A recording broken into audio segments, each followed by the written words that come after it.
B A honours राजनीति विज्ञान semester 1 discipline specific caucus भारतीय राजनीतिक चिंतन में विचार और संस्थाएं ideas and institutions in Indian political thought महत्वपूर्ण प्रश्न और उत्तर शीर्षक कौटिल्य का न्याय सिद्धांत प्रश्न न्याय पर कौटिल्य के विचारों को संक्षेप में समझाइए उत्तर न्याय पर कौटिल्य का मानना था कि किसी राज्य की समृद्धि के लिए राज्य को आंतरिक संघर्ष से रहित होना चाहिए और राजा को राज्य के नियंत्रण में होना चाहिए।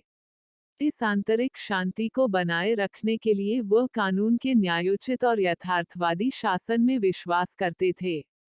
एक राज्य की उनकी परिभाषा वह थी जिसके पास शक्ति और धन था और इसलिए उन्होंने संपत्ति के अधिकार और धन की सुरक्षा को अपने न्यायशास्त्र में महत्वपूर्ण विषयों में से एक के रूप में रखा।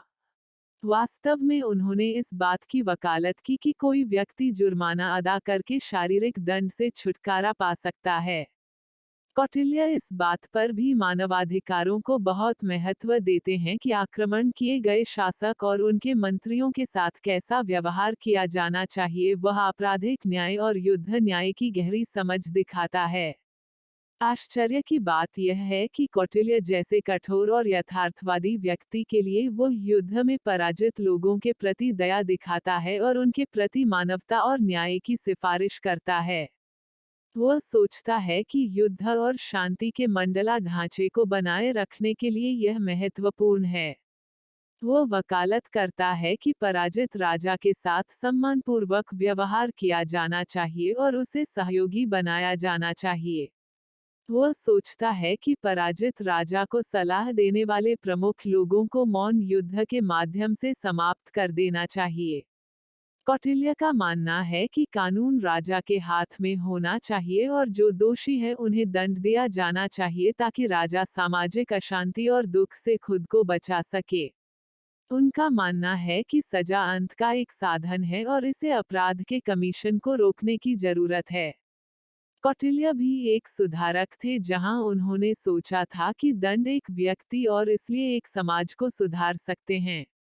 सामाजिक संरचना के प्रति उनकी भक्ति इतनी प्रबल थी कि वे सोचते हैं कि ब्राह्मणों को केवल उन्हें निर्वासित करके कम दंडित करने की आवश्यकता है न कि उन्हें प्रताड़ित करने की। यह असमान सामाजिक न्याय अपने आप में अन्याय था लेकिन ऐसा ही उनका विश्वास था। वह दंड नीति को बहुत महत्व देते हैं जिसमें संपत्ति की रक्षा करना, संपत्ति अर्जित करना, उन्हें बढ़ाना और उनका वितरण करना शामिल है।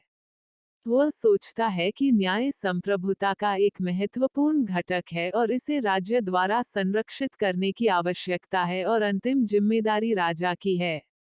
कौटिल्य का अपराध और न्याय पर विचार बहुत विस्तृत है।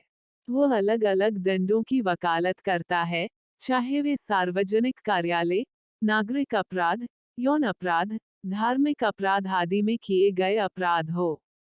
उनका मानना था कि प्रभावी न्यायशास्त्र द्वारा समाज में संरचना और शांति को संरक्षित किया जाता है। आज के संदर्भ में उनके कुछ विचार अप्रासंगिक हो सकते हैं लेकिन यह दर्शाता है कि प्राचीन हिंदू न्यायशास्त्र को संहिताबद्ध किया गया था और वास्तव में सामान्य कानून से अधिक मिलता जुलता था। कौटिल्य की न्याय, युद्ध, कूटनीति और मानवाधिकारों की समझ उन्हें अपने समय में अद्वितीय बनाती है। प्राचीन भारत में उनसे तुलना करने वाला कोई नहीं है जो शासन कला के एक उपकरण के रूप में न्याय की कसौटी पर खरा उतरता हो। कौटिल्य का मानना था कि राज्य के लिए युद्ध छेड़ना और जीतना जितना महत्वपूर्ण है, उतना ही महत्वपूर्ण यह भी है कि राज्य को और अधिक शक्तिशाली बनाने के लिए कानून और व्यवस्था को बनाए रखा जाए। तो कुल मिलाकर इस प्रस्तुति में हमने न्याय पर कौटिल्य के विचारों के बारे में जानकारी प्राप्त की।